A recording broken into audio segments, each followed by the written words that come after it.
Till I Die podcasts on the Apple iTunes, Spotify, Google, Anchor, and all podcast platforms.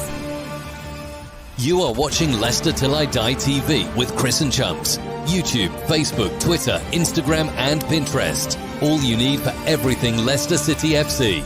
It's Leicester Till I Die TV. Strap yourself in, because we're set up, switched on, and ready to go.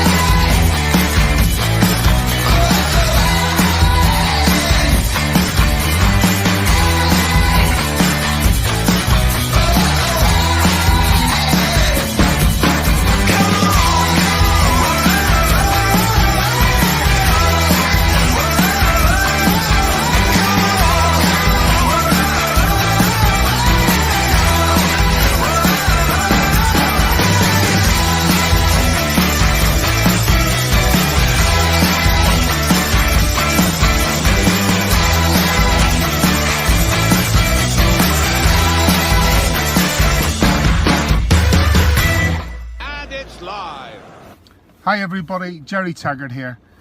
Now be sure to watch Chris and Leicester Till I Die TV by subscribing on YouTube and following them on social media for all the latest Leicester City news and information. Come on you foxes!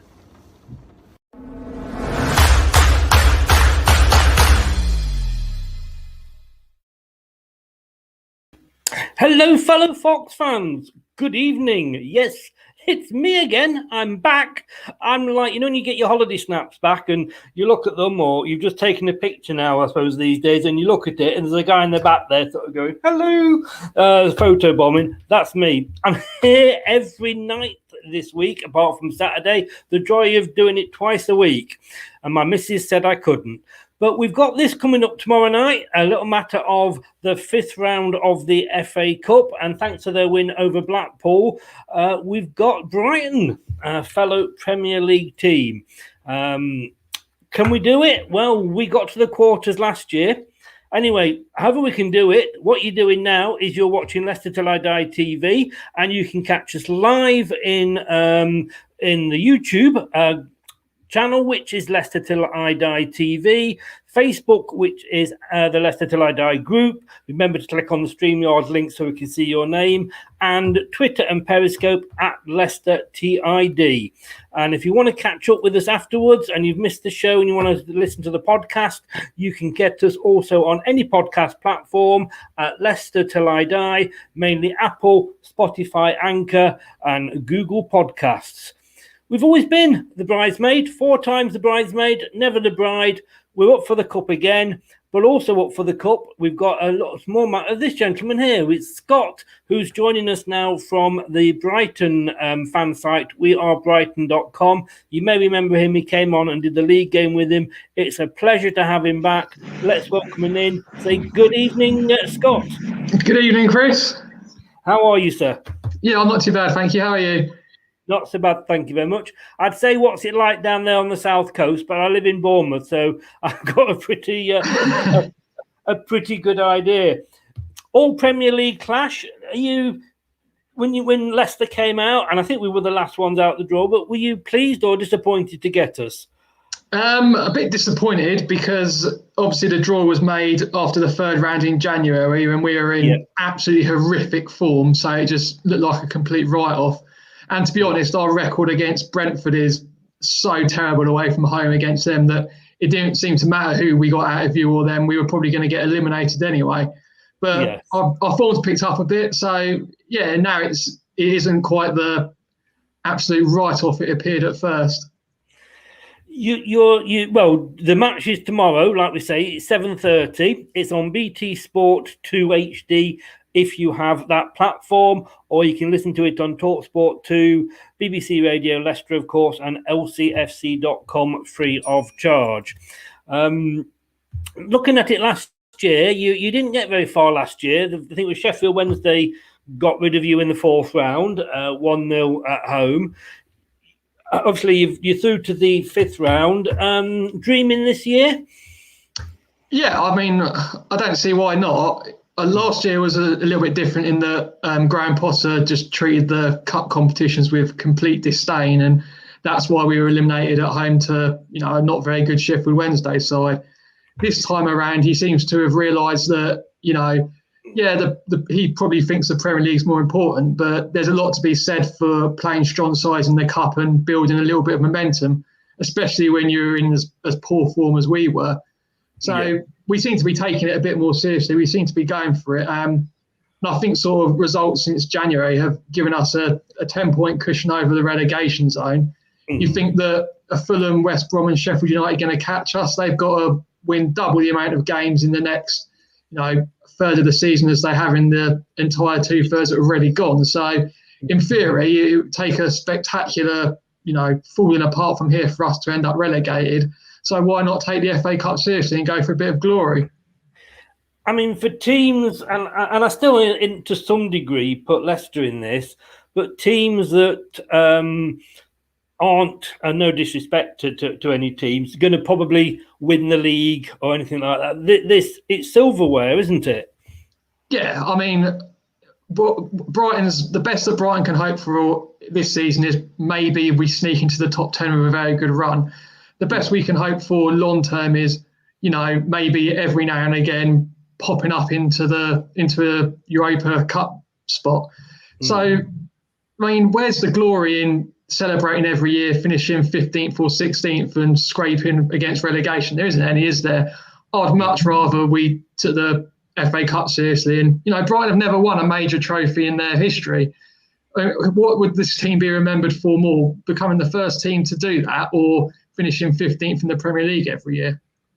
This is it. And you have my greatest sympathy, because like you were talking about Newport, we had and I hate using these words, Claude Puel as our manager. Looking back, in fairness, it's probably not as bad as it was, but I'm sure Leicester fans are out there will message me and go, yes, it was that bad, it really was that bad, but he didn't take it seriously. Newport, I mean, you managed to get past it, but Newport actually knocked us out a couple of seasons ago. So I know what you're saying. It's difficult because you want to take everything seriously, you want to win as many games and as many trophies as you can, but it is the money of the Premier League, isn't it? Yeah, and that's obviously, I think there's quite a disparity between what supporters want and what the club would want, because we released our financial figures for last season 2 weeks ago now, and it showed that we'd made a £67 million loss, and only £28 million of that was attributed to COVID. So we would have been on for a massive loss even without the pandemic. Tony Bloom, our chairman, pumped another 32 million in loans to, make the losses, which would have been even worse without that sort of cash injection. He single-handedly funded the Amex. He built our training ground. He effectively paid for us to go from League One to the Premier League. He's put in nearly £400 million of his own money into the club. And when you look at figures like that, you can sort of see, okay, yeah, his priority is going to be staying in the Premier League, so at least we're getting that 100 million every year. Whereas for supporters, it's like, okay, we finished 13th, we finished 14th, but I remember that year Wigan won it. No one remembers Wigan staying up every year for 8-9 years, whatever they're in the Premier League for, but everyone remembers when they beat City to win the FA Cup. And they went down that year as well, didn't they? The year they won it. Yeah, maybe that's a bad example, actually, because they've just bounced between League One and the Championship ever since. But the thing is, they won't be remembered for getting relegated. They will be remembered for winning the FA Cup. Yeah, and it's sort of similar to Brighton, really, because when people talk about Brighton's first spell in the top flight, it's never, we finished 13th once. We were contenders for Europe at one stage, and I think we were 5th with a few games to go, and we ended Nottingham Forest's amazing home run. It's always, the only thing anyone ever talks about is the fact that we made it to the 1983 FA Cup final, and that's the year we got relegated as well. I was about to say you did make it to a final. We'll come on to that in a second, but I mean, just to go back, like you said then, £67 million loss. And yet you've got teams, and it just shows the disparity. You've got teams like Man United are paying us £80+ million for Harry Maguire. Yeah, it's a different world, isn't it? And it is. And that's also what makes the FA Cup so important, because unless you're lucky enough to be taken over, I mean, Tony Bloom's obviously a very rich man if he can afford to spend 400 million on a football club, but unless you're taken over by someone who is a billionaire, seriously rich, like City, where you're never ever going to be challenging, having a sustained challenge for all the top honours, which is why when an opportunity comes up to win the FA Cup, I think you should take it. I mean, we've got, in fairness, we've got rich owners, but I still put us in the second tier of rich owners. We're still not in sort of the Man City, Chelsea sort of bracket. It is scary what they do. Just to prove it, Chelsea last season didn't go and buy a player, played all the youth, and were doing better than they were this season. But just proves, doesn't it, that money's not the key to everything. If you've got a good management, sensible team, then you can do it. As Leicester are living proof of as well. Yes. I mean, you are actually, and I didn't realise this, and I'm not trying to catch you out here or anything, but I'm just looking that you did actually win silverware. You, like us, it's probably the forgotten cup. We won the Charity Shield in 1974 or something like that, I think it was. You actually won it in 1910. Yeah, and the funny thing about that is when it was played in 1910, it used to be between the Southern League champions and the Football League champions. So effectively, whoever won the Charity Shield was declared the champions of England. So Brighton have been champions of England once, albeit over 100 years ago. Hey, I was actually talking to somebody the other day on one of these shows, and you take anything, don't you? I mean, after we won the league, we were in the International Champions Cup, whatever it was called, completely messed our pre-season up. But we were travelling over to Los Angeles, to Sweden to play. I mean, we played Celtic in it, and we beat them on penalties. And for that 12 months, we were actually champions of Britain. There you go. Yeah, I'll be happy with that. We take it, Wales and Northern Ireland might have had something to say about it, but no, we will take it. But look, I mean, let's have a look at your journey to get to the fifth round. I mean, just comparing it to ourselves, we started off with the Championship side, Stoke City. We beat them 4-0. I could say should we say scraped through? You might correct me and say it was quite one-sided, but obviously when you think it goes to penalties, you always think scraped through against Newport County, which, like I say, having lost there a couple of seasons ago, I'm not going to mock you for. And then obviously in the last round, we went past Brentford and you went past Blackpool. Has it been? How were the games? Was it an easy run for you, or Newport was a bit of a disaster, really. We scored in the 92nd minute to go 1-up, and then Jason Steele in goal had an absolute shocker in completely missing a cross, which hit Adam Webster and bounced in, so it went to penalties. And then Steele went and saved 4 penalties in the shootout. So just from the absolute ridiculous to the sublime in half an hour. And at the time that it felt like a bad result, because it's a League Two opponents. But then you look at the size Newport have knocked out of the cup. It's freezing cold. The pitch had had a rugby game played on it 24 hours earlier, so it was like the surface of the moon.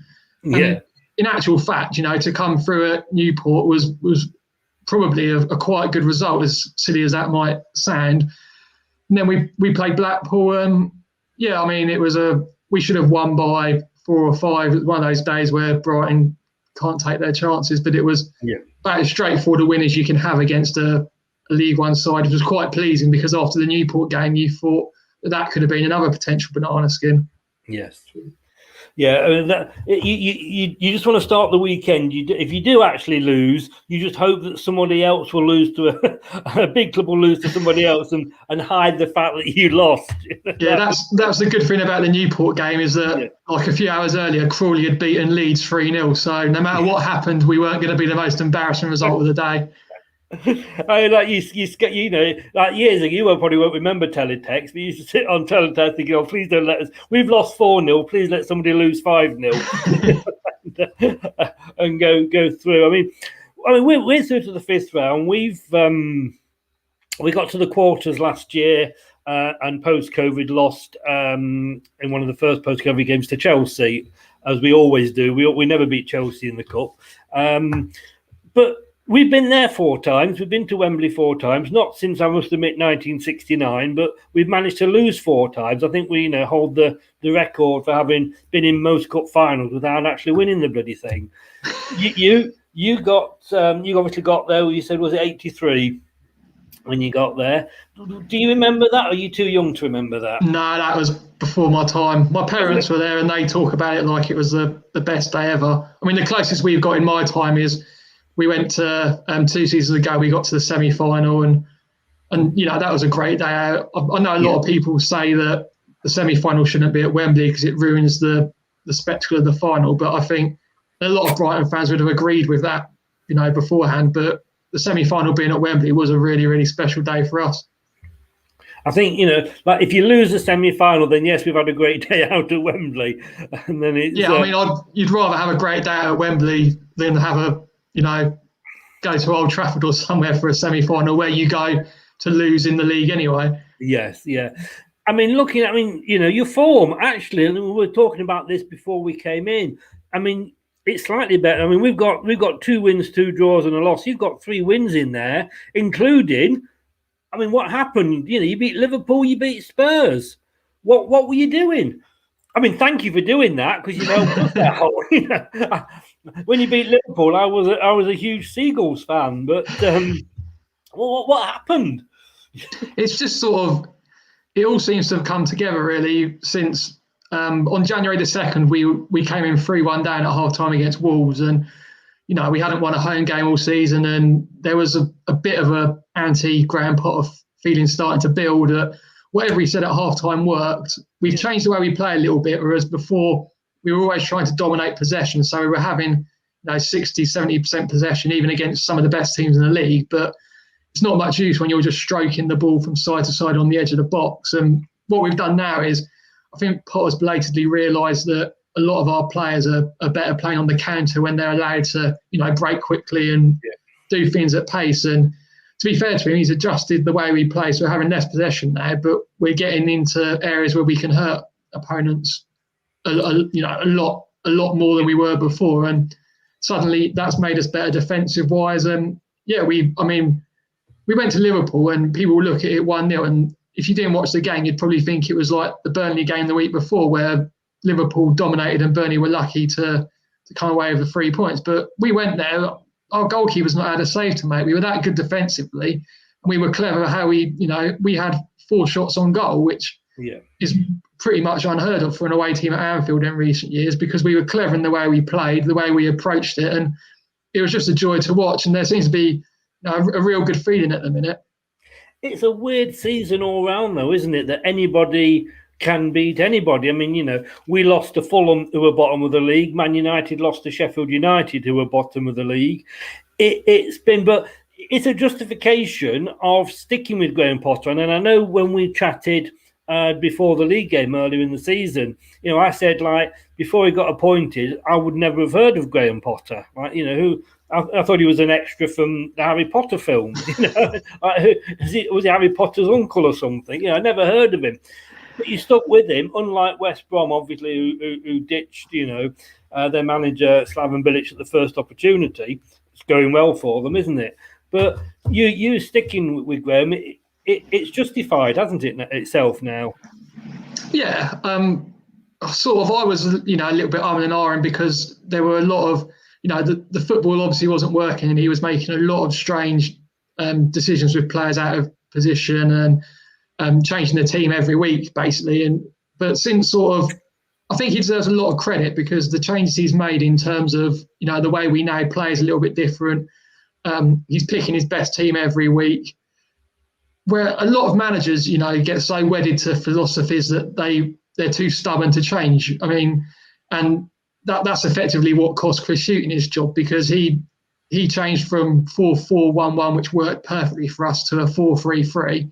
We won 2 games out of 18, and he had to go after that, unfortunately. Whereas Potter's seen it's not working. He's been willing to compromise his beliefs, and all of a sudden we're flying. And I think he deserves a lot of credit for that. And obviously the club will take a lot of credit for sticking with him when maybe others would have said, you know what, this isn't working. Yeah. And like you say, it's good to see a manager looking at it like that and saying, what am I doing wrong, and why, and being prepared to change it. I'm going to say good evening to Andy here. Thanks for joining us, Andy. How the devil are you, sir? He's saying you'll be safe. The bottom three is already sorted.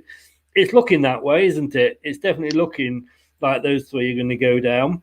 Yeah, I mean, like we said earlier, it's going to take a momentous run from one of the bottom three to haul us in anyway. And to be honest, we should have eyes up the table on recent form, which is another reason why I hope, we take the FA Cup seriously. Yeah. I mean, looking at the table there, you're 10 points clear of Fulham. That's a big gap, isn't it? I mean, I know they've got a game in hand, but, when you're bottom three and you can't win, having a game in hand, it's like having a paper teacup. It's no use whatsoever. And like you say, you've got to be looking now, especially with your recent results, at moving up the table and, like you say, going for the cup. So do you think tomorrow we're going to see a strong Brighton side? I think what might hamper that is that we're suffering from a hell of a lot of injuries at the minute. And, the effort that had to go into beating Spurs and Liverpool in the space of 4 days was extraordinary, really. And you could tell in our draw with Burnley on Saturday that the players were, we were lucky to come away from Burnley with a point. We had to battle for it. And in its way, that's an impressive result because, Burnley are probably the best team at battling in the Premier League. And we went there and outfought them to clean on for a draw. But the players looked so tired that, I think Potter would be tempted to make changes, but the other way to look at it, I guess, is that this is the last time we're going to be playing midweek for some time. So, does he go full strength and then, you sacrifice the Villa game on Saturday in a way, but then you've got 9 days of rest before we play Palace, which should be enough recovery time. I wish we had that sort of gap. We've got two games a week now for quite a while because we've got. I mean, this is going to sound very bad for me to say, but we've got the Europa League coming back next week, so we've got regular games. It is a season when right at the start, and we've got injuries now, like you say. But we had our injuries were horrendous. We were playing Christian Fuchs, who played more games at the start of this season than he's played in the last 3 seasons put together. It seems to have been a bad season all round for player injuries. Yeah, I mean, what made the victory at Liverpool even more impressive is, we were without Tariq Lamptey, who's clearly our best player. Solly March went off injured, who's been our second best player this season. Welbeck's been injured. All these good players have been out at exactly the same time. We're still picking up results. And it does make you wonder, when in the summer, when managers were saying, oh, there's going to be more injuries this year because of the pandemic and everything, no pre-season and everything squashed up and condensed year. And people were saying, well, these guys are professional athletes. They should be able to cope. But it just shows you how tough and intense playing in the Premier League is. It does. I mean, we all say that. Oh, it's 90 minutes a week. What on their sort of money, they should be able to manage that sort of thing. But like you say, it is a lot of games. Ours was horrendous. I mean, I'm just looking here. I mean, we've got Jamie Vardy back. Hopefully, well, he is. He's back because he came on against in the last game against Wolves. But we've got Castagna out, Morgan out, although he's not a regular starter. Pratt the same. Fofana's going to be a big loss. You'll probably enjoy the fact that we haven't got Fofana. But just looking at yours here, the BBC is saying that you'd probably be without Adam Webster, Solly March, Tariq Lamptey, David Proper, and oh god, I'm not going to pronounce this one. Alriza Jahanbakhsh, is it? That was pretty close. It's Alariza Jahanbakhsh. I'm going to get 6 out of 10 for effort there. Yeah, I've heard worse. Yes. It's like when you see some of the players we're going for in the transfer rumors, you're thinking, please don't. I'll never pronounce that. I only managed Castagna because I think of lasagna, Are they? I mean, they also say the BBC that you're hoping to have Adam Lallana and Danny Welbeck. Let me put my teeth in and try that again. The BBC is saying that Lallana and Welbeck could actually start.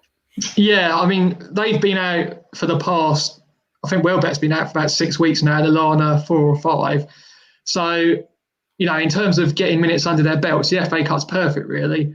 And that's why I think you can sort of tell the difference in how we're progressing as a Premier League club as well, because in seasons gone past, a weakened Brighton team would have involved playing young players and players who were second choice players in the Championship. Now we're bringing in, we're saying, we'll make 5 or 6 changes, but the players we're bringing in are former England internationals, which is a sign of how the club's progressing, really. Yes. I mean, we will probably be making changes. I mean, and Andy, I brought it up earlier. I'll just bring it back up again, and then I've got a couple of questions that have been sent for you. Leicester will play a weekend side because we have Liverpool at the weekend. We have got, like you say, this game Wednesday, then Sunday, then Thursday, then Sunday again. So, but our youngsters, and it's surprising when they're called upon. We've got a good academy. We know we have, but don't be surprised to see a few youngsters in our lineup. They've been knocking on the door this season, and you might be surprised at who you see come out. I'm just going to take a very quick 10-second break, and then I've got a couple of questions for you posed by some Leicester fans. I'll be right back after this.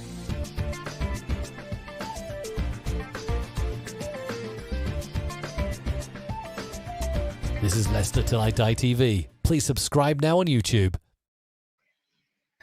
We'll go to Roy's question first, if we can. He did touch on it earlier, so I think I know what the answer is going to be here. He said, did you agree with Chris being sacked? I hope he's on about Houghton and not me. Yeah, unfortunately, I think I can see from why it looked a bit, funny from the outside looking in, because that's a manager who's taken us from Championship relegation candidates to the Premier League, got us to an FA Cup semi-final. But the football in the second half of the 2018-19 season was just terrible. We won 2 games out of 19, and it looked like he'd lost the changing room. And you just thought that if that continues into the next season, we would have gone down for sure.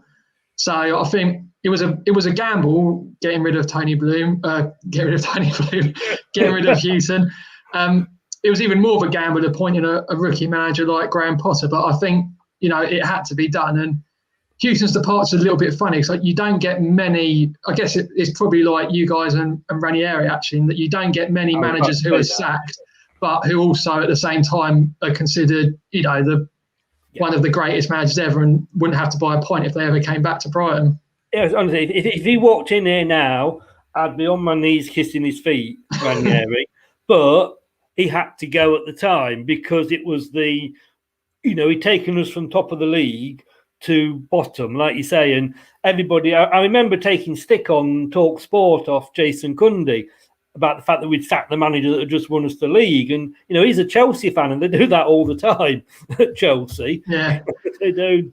But yeah, from the outside, like you say, it does look strange. Stephen Collins, good evening, Stephen. How the devil are you, sir? Thanks for joining us. He wants to know, please tell us this. I'm going to start making notes here. What is the secret to beating Liverpool? I think you just got to sort of be relatively well organised. I mean, that's what we did when we went there, and you've got to take your chances at the other end. I mean, it helps that they're in terrible form, and Jurgen Klopp seems to be losing the plot with each passing week. Yes. And I also think it helps that sort of Burnley went there and showed it could be done. And even before Burnley had been there, teams like West Brom were going there, Newcastle and drawing. So the fear factor's gone as well, which helps, and we went there and what have you got to lose? We went there and, went on the attack, tried to play them, and we got our rewards, really.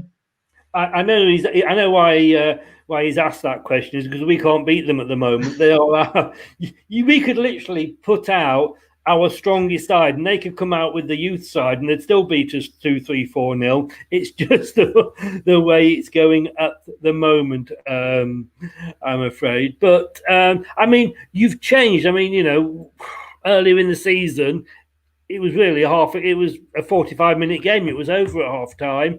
You're going to be a different prospect tomorrow, aren't you? Yeah, I mean, the December game was probably one of the low points of that pretty ropey first half of the season, because I mean, we didn't look up for the fight for a start, which is pretty unacceptable. And then, like I said earlier, Potter was making some incredibly strange decisions around that time, and I think we caught Leicester out a little bit by playing with a back four rather than our normal three at the back. But as soon as Brendan Rodgers twigged what was happening and put somebody with I think it was Barnes went up against Dan Burn, which was a complete and utter mismatch. And you guys just tore us apart from that point. But Potter couldn't see, this 6'7" centre half playing at left back was being torn apart by one of the best right wingers in the division. And obviously, your right backs come bombing forward as well. And it was the absolute Alamo. And we didn't change it until way into the second half, which was just incredibly frustrating. I guess that the game was up by that point anyway. Yeah. Serene says here, good luck for both teams in the Prem. Thanks, Serene. Appreciate that. And I'm sure Scott does as well. Score predictions, we're going to have a quick look now. And I think if you remember that from when we spoke last time, they probably don't, in fairness, we do get some ex-players to come on and give us their score predictions. If they all get it right, it's not looking good for you. But Steve Walsh has gone 3-1 to Leicester. Big Marshy, Ian Marshall's gone 2-1. I've gone 2-0. I'm sorry about that, but I've gone 2-0. Now, Steve Lynix, and he's gone for 2 losses and we haven't lost. So I think that's kind of his thinking. If he goes against us, we'll still win. But he's gone for 1-1 and penalties, and then obviously it could go either way. You're not going to go against your side. What score are you going to go for, Scott? Well, the way we're playing, normally I'd be absolutely dreading a visit to the King Power, especially with your recent record against us. But the way we're playing, we've definitely got it in us to get a result. But it's quite hard to say because you just don't know what teams are going to be fielded. Yeah. I think I'll sit on the fence and go for a 1-1. But if it goes to penalties, we're in a world of trouble because Kasper Schmeichel's got an incredible penalty saving record against us. Well, if we put Inacho on ready for penalties, you'll be all right because he can't score them. But, the other thing as well is that we play worse at home. So and we are at home, so you've got a little bit of hope there. But as they always say, and it's a complete lie, but as long football will be the winner, which is a load of bollocks because you want your team to be the winner. Brighton in your case, Leicester in mine. It's got to go, like you say, it has got to go to penalties tomorrow. There's no replays, which I think is quite good, to be honest with you. And I hope they stick with that because, if a smaller team is up against a bigger team, like a Crawley playing against the Leeds, let's say, and, Leeds, managed to get it back and take them back then to if it was let's say it was at Crawley and they took them back to Ellen Road, Leeds are going to have the better chance. But the fact that it is just one leg, I think makes the whole competition more exciting. Yeah, I mean, when they first said that this is what was going to happen, I was a little bit against it because replays are always good fun, aren't they? But yeah, I mean, deciding on the day, it does increase the opportunity for upsets, I think. Like when we were in League One, we got to the 5th round one year, but we drew at home to Woking. We drew at home to FC United of Manchester in the first 2 rounds, and you just thought that imagine if it wouldn't be good for Brighton, obviously, but imagine if those 2 non-league teams had the chance to win on penalties on the day against Gus Poyet's League One champions, who were outstanding that year. It would have been fantastic for them. Yeah, no, I agree totally. Mad Jason, I still want to know what you're mad about, Jason there. Went for 3-2 to Leicester. We've got VAR back tomorrow. And I'm going to start asking fans this because we've had the last 2 legs of the Cup.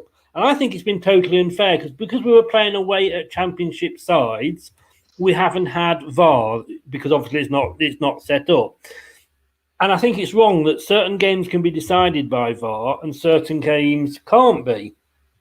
That said, it is what it is, so we've had to get on with it.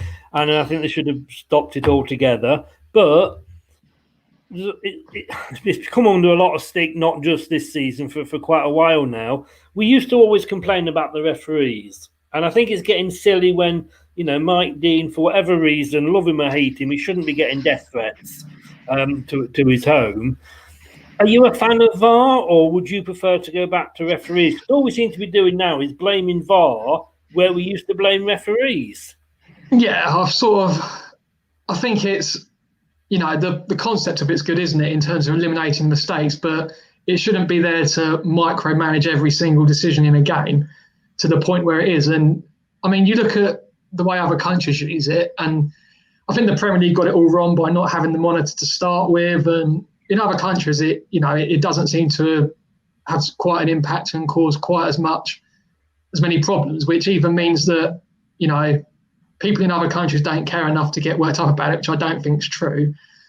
So it must be either our referees are so poor that they're still making incorrect decisions with technology, or we're using it completely wrong. But, the Premier League being the Premier League, it has to think it's the best league in the world. It has to do things differently to everyone else, when it could just look at what's happening in Germany or what's happening in Spain and say, right, we're going to do what they do.